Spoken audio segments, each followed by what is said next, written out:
देखो exercise 4.5 question number 7 find the inverse if it is exist. बच्चों जो 2 cross 2 के लिए हमने बात की थी वही बात होएगी, मतलब first of all determinant of a matrix है।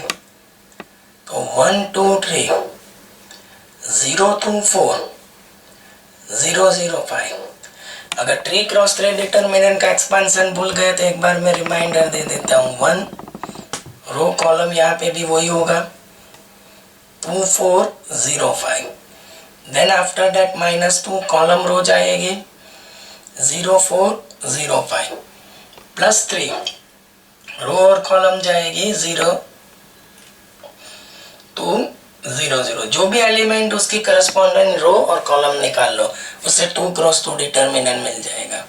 5 2 10 और ये 0 -2 0 3 0। तो डिटर्मिनेंट ऑफ अ मैट्रिक्स से आएगा 10 नॉट इक्वल्स टू 0। मैं लिखूंगा A inverse exist. A inverse क्या हो रहा है? एग्जिस्ट। अब बच्चों एग्जिस्ट तो हो गया ए इनवर्स, तो हम लोग को ए इनवर्स निकालने के लिए हमारे पास जो फॉर्मूला है वो यही रहेगा जो 2 क्रॉस 2 में था, 1 upon determinant of A into adjoin of matrix A. तो अब डिटर्मिनेंट वैल्यू है, निकालना क्या है? एडजॉइन ऑफ मैट्रिक्स है, जो मैंने प्रीवियस वीडियो में आपको एक्सप्लेन किया था। ये मेरे पास है 1 2 3 0 2 4 0 0 5। अब मैं यहाँ पे लिख देता हूँ एडजॉइन ऑफ मैट्रिक्स है। स्पेस कम पड़ेगी इसके लिए मैं ऐसे नीचे फॉलो कर रहा हूँ बच्चों, प्लस। अब मैं लिखता भी जाऊंगा और एक्सप्लेन भी करूंगा। जो 1 वाली ऐसे रो और कॉलम को पुश करो, 1 वाली रो और कॉलम को पुश करो, तो बच्चों 2 क्रॉस 2 मैट्रिक्स कौन सा आएगा? 2 4 0 5। फिर 2 वाली रो और कॉलम को पुश करो तो 0 4 0 5, बीच में यहाँ पे माइनस 0 4 0 5। कैलकुलेशन रो से लिखना है कॉलम में, प्लस माइनस अब होगा प्लस। देखो 1 वाली खत्म हुई, 2 वाली खत्म हुई, अब 3 वाली, तो 3 वाली रो और कॉलम जाएगी तो 0 2 0 0। तो ये फर्स्ट रो से फर्स्ट कॉलम मैंने रेडी कर दी। अब आएगा माइनस, तो ये जो 0 दिख रहा है उसकी रो और कॉलम हटाओ तो 2 3 0 5।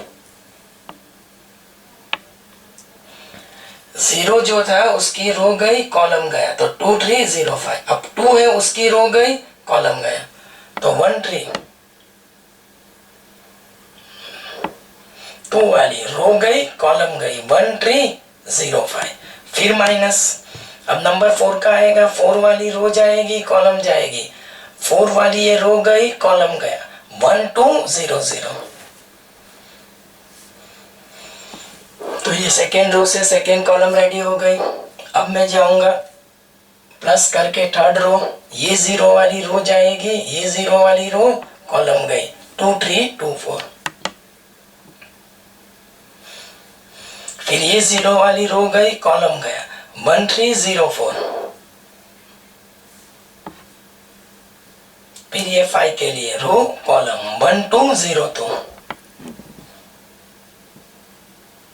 अब बच्चों मेरी बात सुनो, यहाँ पे भी रूल एक बार रिपीट कर देते हैं एडजॉइन ऑफ ए के लिए। एडजॉइन स्पेस कम, इसके लिए एडजॉइन ए इक्वल्स टू करके नीचे लिखा है plus minus plus minus plus minus plus minus plus.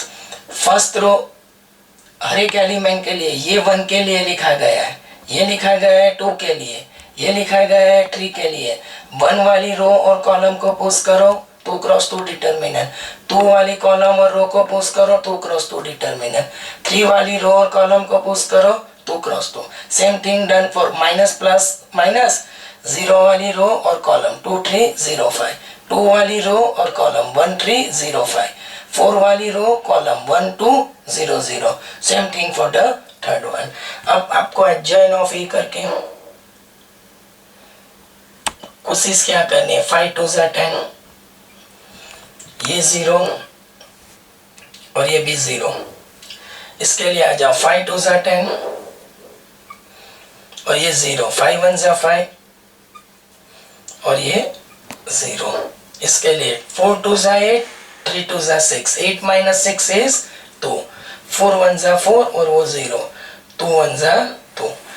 अब बच्चों एडजॉइन ऑफ ए तो मिल जाता है, तो मेरे को क्या चाहिए, ए इनवर्स। तो ए इनवर्स का फॉर्मूला तो सर ने लिखवाया 1 upon determinant of a matrix है, वो वैल्यू मैंने determinant of a matrix a की वैल्यू मैंने यहाँ पे निकाली, वो वैल्यू कितनी है 10। Determinant of a matrix a की वैल्यू कितनी है 10, और ए इनवर्स का फॉर्मूला भी है 1 upon determinant matrix a into adjoint of a. तो अब मैं determinant of a matrix a की वैल्यू 10 लगा देता हूँ और एडजॉइन ऑफ ए की वैल्यू 10 माइनस 10 2, 0 5 माइनस 4, 0 0 2। जितना मेरे को कॉन्फिडेंस है वो एनसीईआरटी की बुक में ये एक आंसर है, लेकिन कभी कभी वो लोग आंसर को ऐसे 10 से डिवाइड करके भी लिख सकते हैं, 1 minus 1 1 upon 5, 0 1 by 2 minus 2 by 5, 0 0 1 by 5। वैसे एनसीईआरटी की बुक में ये आंसर है, देख लो एक बार।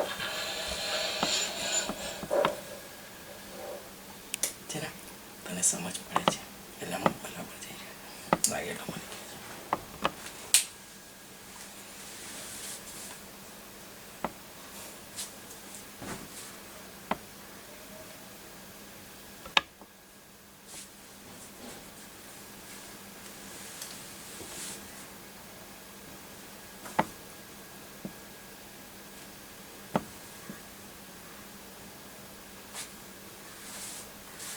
બરાબર ફોલો થોડું ફોકસ કરીને મૂકી પણ રાખજે, કંઈ વાંધો નહીં, પૂરું આવે એવું ટ્રાય કર।